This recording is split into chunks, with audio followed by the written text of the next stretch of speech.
All right, hello there, welcome back to another wee bit different video. Today's video getting back into Overwatch related stuff, and Overwatch just released a new patch, so we're gonna go ahead and talk about it. I haven't seen any of the comments or reactions to people's, opinion on it, so we're gonna go ahead and get the opinion of the community. Before we do that though, I actually have the patch notes pulled up already, so we're gonna take a quick look at it. I have seen them already, but we're gonna go ahead and just mention it for the sake of the video, so you guys, if you haven't seen it or if you need to be reminded of it. Doomfist Meteor Strike now regenerates 75 health per second while in the air, which is a solid buff, but the ultimate cost increasing by 16% honestly is kind of a lot. Junker Queen spread reduced by 8%, so a small buff, but I'm sure Junker Queen mains are really happy about that. Mauga, okay, so this one's interesting. So instead of just 500 flat health, he now has 350 health plus 150 armor, which I think is very needed. Head hit volume reduced by 15%. Incendiary and volatile chain guns, spread for firing both guns reduced by 15%. Fire rate multiplier for firing both guns reduced from 25% to 0. Damage per shot increased from 4.5 to 5. Damage fall off increased by 5 meters. Maximum ammo increased by 50 bullets, and movement speed penalty reduced from 20% to 15% per gun.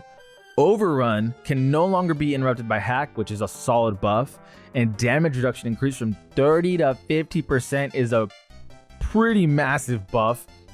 Cardiac overdrive, lifesteal increased from 60 to 70%, and overhealth conversion rate increased from 40 to 50%. All in all, dude got a huge buff. Ramatra, in other news, getting a solid buff, getting 100 armor added on, but loses 100 health. All in all, that's a huge net positive. Projectile size increased from 0.05 to 0.1 meters, and damage increased from 4.5 to 5. So, solid buffs for Ramatra, nothing crazy, but it should be nice. Sigma getting a nerf here, pretty universal tank option. Regeneration rate reduced from 100 to 85 health per second. I'm not sure how much that's going to thread the needle on anything, but it is a nerf. Winston Tesla Cannon now ignores armor damage reduction. I feel like that helps a lot against someone like Bastion, but Winston still won't be going up against tanks, so I don't know. May. Maximum ammo reduced from 150 to 120. It's not a crazy nerf, but it is a solid nerf nonetheless. I don't know. May is someone that her ammo isn't really an issue because 150 is so much, but 120, I mean, that is a change nonetheless. Like, that can be something where you're caught in the middle of a fight and where you didn't notice before, you might notice now that you have to reload. Pretty decent nerf here. Cooldown from Biotic Field increased from 15 to 18 seconds. Yeah, that's kind of a decent nerf. Like, it's not game changing by any means, but it'll definitely hurt the player. Sombra, EMP, ability to lock up duration increased from 1.5 to 3 seconds. This to me is a massive buff. Even though the damage reduced from 30 to 25% of current health is a nerf, this is huge, dude. Stopping people from using their abilities for 3 seconds. Torbjorn, he's got overhealth increase from 75 to 100. Small change, really small change. Tracer, damage increase is big, 5.5 to 6. Baptiste, primary fire ammo reduced from 45 to 36. To be honest, I do think this is a pretty solid nerf. I think people might downplay it because it doesn't sound like much, but you're talking about someone who is a really high damage support, and if you're in combat, you'll notice the difference between 45 to 36. Brig, whip shot, damage reduced from 80 to 70. Brig ended up being the best performing support here on the game by fair margin since the last patch. This one's kind of interesting. Projectile speed increased from 14 to 18 meters per second on the healing, which is unexpected, but then they kind of nerfed Suzu. Invulnerability duration from 0.85 to 0.65, but the healing explosion is increased from 40 to 80. So the invincibility is down. Valkyrie, activating Valkyrie no longer disconnects the staff from its target. That seems like a pretty solid quality of life change. There's some map updates. Nothing seemingly too crazy. So let's go ahead and just take a look at some of the community's reaction. By the way, their opinion isn't necessarily my opinion, and my opinion isn't necessarily their opinion. Top comment here though, I expected Malga buffs, but goddamn. Yeah, to be honest, that he got buffed really hard. I'm sensing an emergency patch in our future, to be honest. I think they overtuned him just a little. I'm gonna have to play and find out for myself and kind of play to be able to give my own opinion on that. On paper, he seems a lot more cracked though. I will say that, but I guess we'll see. Ramatra and Junker Queen buffs, holy moly, I'm eating good. Also won't lie, May nerf is almost nothing. She already has crazy amount of ammo and I rarely ever go that far before reloading myself. I wouldn't go as far as to say as it's almost nothing. Like when you're in battle, sometimes you just shoot way more than you think you would, and that 1 second of reloading can make a huge difference. Now, I don't think it's gonna, make her so much worse or anything at all, but I wouldn't go as far as to say it's almost nothing. 120 to 150, 150 to 120 is a pretty sizable ammo reduction. So I just wouldn't go as far as to say as it's almost nothing. Dude, that mercy change has been needed for a while now. It was freaking dumb that it would even disconnect to begin with. Good job, Blizzard.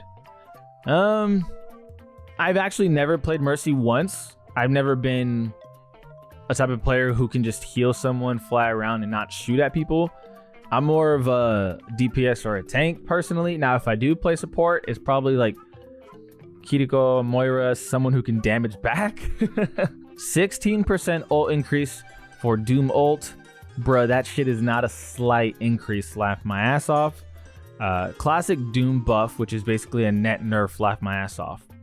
For those struggling to understand, the change to his ult also comes with a 16% increase to his ult cost, which is also a nerf, not a buff. So this is not an objective buff. An objective buff would be the health regen without the increase to his ult cost. Yeah, but I think he comes out with the complete just net positive though. You know what I mean? I don't know how you could see the two changes, one positive and one negative, which don't interfere with each other, and conclude that it's objectively anything. I think it's very probably a buff, but it's hard to say that the good will universally outweigh the bad. I mean, I'm not a Doomfist main, but this just seems like a net positive, to be honest with you. I know 16% is a lot, but 75 per second when you use it as a getaway already, you're saving your life. And it's more so insurance to saving your life when, you get away. I would agree with this guy. I mean, I guess maybe you can't say it's objectively a buff, but I think it's a net positive. I guess we'll have to see how it plays out, though. There are a lot of Doomfist players out there. They will voice their opinion on if they think it's a buff or a nerf. Ana avoids nerfs like Neo in the Matrix. People really don't like Ana. Like, I know she's played a lot, but personally, I don't think she needs a nerf. I could be tripping maybe, but I don't know, man. It just doesn't seem like she's broken per se. I think she's a strong option, but I wouldn't go as far as to say it's broken. That's just me though. Okay, so we have a really interesting exchange here. So comment says they nerfed Suzu, but not the strongest performing support. Make it make sense. That's in follow up to the Ana thing. And someone said this is a Suzu buff. And then a follow up comment, invincibility is greater than raw healing. And then this one made me think a lot. So right here it says by Sock from the Dryer, which is a weird username. I promise the burst healing is way more valuable than those 0.2 seconds of invulnerability on average. If you cleanse a target, they now get 110 health. Suzu is now nearly BAP's regen burst with cleanse and range. This is a buff. On paper, I guess some people see it as a nerf, some people see it as a buff. I don't play Kiriko too often because I never really play support. If I do play support, I'm playing her and Moira. But I guess I don't really know if this is a nerf or a buff. I mean, you got one side arguing nerf. You got another side arguing buff. I'll let you guys know what I think, after a certain amount of games with Kiriko. But it's tough to say right now exactly if this is a nerf or a buff. Okay, so another pretty solid comment here that has me thinking. Suzu has both invincibility and healing, and if you cleanse a debuff, Suzu gets 50% heal boost, so that 80 burst can now be 120 heal burst. She has BAP's Lamp and BAP's Regen burst in one ability on a 15-second cooldown. I thought it was 18 seconds. Could be wrong.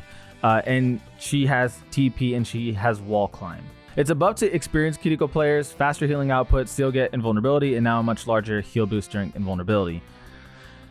So it seems like there's a stronger side for people saying it's a buff. I feel like that's what most of the upvoted comments are leaning towards. I think this is a interesting conversation to have. I would say I would lean towards it is a buff, whether it was intentional or not. But I can see the argument for people saying it's nerf. I just think that the opportunity with what they can get healed with is really strong. No Cassidy changes, sadly. Yeah, he needs help. To be honest with you, I don't really fear Cassidy's. I mean, sometimes they can be really cracked with their headshots, but he does need help. One day they'll buff Rhine, Cassidy, and Reaper. I think Reaper could use a buff and Cassidy. Reinhardt's an interesting case because I see him way more often than... Honestly, if I'm being completely objective here, I see him more than half of the tank roster. Like, he is in the top half in terms of how many times I see him. And he may not be crazy good, but I just don't think he's bad as people make it seem like in some of these comments. Okay, so as I go further and further into into these comments, people are really upset that Brig got nerfed and Ana stayed the same. There's been a lot of comments saying Ana needs to get nerfed. Again, I don't think she's overpowered, but you know, the community is speaking loud and clear. People think she is overpowered. Brig, I didn't think she was overpowered. She got nerfed. People are also voicing that. There's a lot of complaints on here about that in particular. But there's a lot of praising with the Mercy changes. But there's also a lot of comments talking about Kiriko. The further I went down, the more I realized people definitely believe this is a buff. Now, I don't know that. I'm not a Kiriko player enough to tell you how important that extra 0.2 seconds of invincibility is as opposed to the healing. Blizzard hates ball, it's confirmed. I feel for you, dude. As a fellow ball player, I don't play him often, but as a fellow ball player, I understand that frustration. But granted, I think the game itself couldn't handle a ball meta. People can't deal with any fast characters or characters with gimmicks. For example, if Doomfist was too good, if Ball was too good, if Winston was too good, the world would hear about it because they're movement characters. When Genji was as good as he was, the world heard about it because even if it takes high skill and it's really difficult to learn, nobody wants to deal with someone who's fast and deadly. And unfortunately, it just doesn't seem like there's a gray area for Ballsack. So it's frustrating because I think that there's some things that a community should be able to accept, and that is a high skill character. Like, to the people that complain about Wrecking Ball, like, dude, he's really hard to learn, and if anyone could learn him, they would. So I think characters that have high skill gaps shouldn't be punished. I understand that it can be frustrating. For example, like Hanzo, insanely difficult character to play. Insanely difficult. Yeah, you might get lucky here and there, but if he was easy, everyone would play him. But people hate him because he has that one-shot ability, and it does feel like cheese. Now, I've been on both sides of the spectrum where I've taken the one-shot and where I've given the one-shot. I think that if we could just accept characters for the consequences they come with, which is super high skill, high risk, high reward. Because if you're missing shots with Hanzo, if you don't get headshots, if you don't get picks, you're basically useless out there, to be honest with you. There's not a lot of really good Hanzo players. Same with Widowmaker. You know, everyone comes with consequences. Wrecking Ball, as fast as he is, he just doesn't really do a lot of damage. His ult takes a while to build up. You know, there's a lot of cons that comes with these pros, but the community doesn't want to deal with the pros. They only want to see the cons on players with high skill gaps. And that's the reality of kind of video games in general. Okay, so this is an interesting comment. No changes to Orisa that the community has been begging for, but nerfing Brig out of nowhere, nice. So follow up real quick. Orisa is not meta anymore since her big nerf.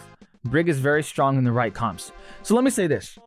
After the last update, where Orisa's damage reduction went from 50 to 45 or whatever the hell it was, it went literally 5% down. Everyone was complaining. Everyone was like, dude, Orisa, why didn't you get more nerfed? 5% isn't enough. But she's not really a problem. anymore, at least in my comp matches. If you guys want an idea of where I'm at personally in comp, I am Diamond 1 in tank, I am Diamond 5 in DPS, and I'm Plat 1 in support, but I never play support, to be honest with you. So that's where I'm at. So personally, I've had zero issues with seeing Orisa, you know, being overpowered. I haven't noticed any complaining posts towards Orisa anymore. And this is the first comment in the entire post that even brings this up. And I am really far down. I am very far down. I've been sifting through this post for a while now. And yeah, Orisa is not mid anymore. And to be honest, they really did have it right. You know what? I'm just going to go ahead and show it again because I think it's super, super important in how devs kind of look at things. And I'm going to show this video real quick. At a certain thing, and they're rallying together to be mad together because they want change, right? Jago is too strong. His healing is through the roof. I did all that damage, and now he's got it back. I'm pissed, Iron Galaxy. What gives, right? And I think, you know, maybe a less experienced developer will be like, I guess the healing's too much. They're all saying it's too much. Let's reduce the healing. We did not do that. We instead took 4 months to really study Jago and figure out the root of the problem. We wanted to find the disease, not the symptom, because we always had this feeling that the healing was a symptom. And when we really dug into it, we were like, okay, Jago doesn't have any bad matchups in the entire game. His worst matchup's a 5-5. Why is that? Jago's not weak anywhere on the screen, actually. He wasn't wrong. He wasn't wrong. Jago covered like everything. Only kind of weak mid-screen. He's really good full screen and he's really good up close. But as soon as he's mid-screen, he has this magical move called the wind kick, where he's immediately in your face and he's only like -2. So he can immediately get out of his worst distance in any matchup and be at his best distance. So we nerfed wind kick frame advantage. We didn't nerf the healing. We said, okay, medium and heavy wind kicks are more minus now. The heavy one's punishable, the medium one is sometimes punishable. And we told people why we did it in the patch notes, and they hated it. They all erupted. This is not what we asked for. We wanted you to nerf the healing. The healing is what was pissing us off. Why did you do this? Jago players are gonna have to rethink their game plan now, so they're pissed too. Everyone's big mad. And then a month and a half later, no one was complaining about Jago anymore. And new matchup charts were coming out, and Jago now had 4 or 5 bad matchups in the cast. Because we found the disease. The disease was that this character had no weakness on the screen. And I think developers really have to spend a lot of time trying to find the disease instead of listening to people crying about the symptoms. Okay, now after watching that video, what I want to take away from this is people might complain at first with how some, you know, decisions come out and are made, but ultimately, I think a lot of the times they do get it right long term. Now, there's a lot of things that they need to buff, which, you know, hasn't been addressed yet. But in terms of nerfing, I think a lot of the nerfing in this game has been handled relatively well. I'm not going to say perfect because there's been a lot of mistakes. But, I mean, if you really just think about the whole Orisa thing, that went perfectly. Like, I don't know anyone that really complains about her anymore. I could be wrong. You might still hate her. Again, that's kind of the point of this video, is to have that discussion without being super toxic. Sometimes people can be really toxic, especially in the Overwatch community. Oh my god. But again, that's why it's important to have these discussions and to address some of the things that need to be addressed. And this to me sums up the community. They might as well remove Zen from the game for season 8. Like, holy heck. Overwatch players when dive is bad, mad. Overwatch players when dive is good, mad. I just think it's super hard to you know, please everyone. And the more and more I do these videos, and the more and more I see comments from even the YouTube community, you know, some like people who just, you know, see the video and just comment something. I just think there's no making anyone happy. I think there's always going to be a balance of good and bad. I think with this patch compared to the last one, because the last patch was not well received in terms of the comment section, right? I think a lot of the comments, you can see it in the video, a lot of the comments as I was scrolling down was shitting on the patch.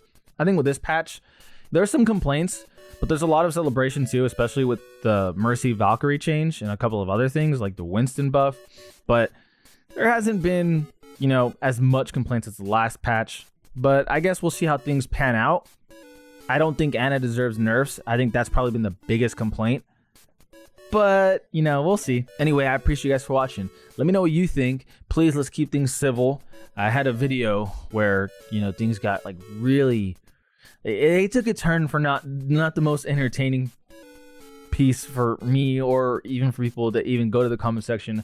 Keep things civil. Don't be toxic. If you're toxic, I'll try and respond with respect, because I think it's just a miscommunication more than anything.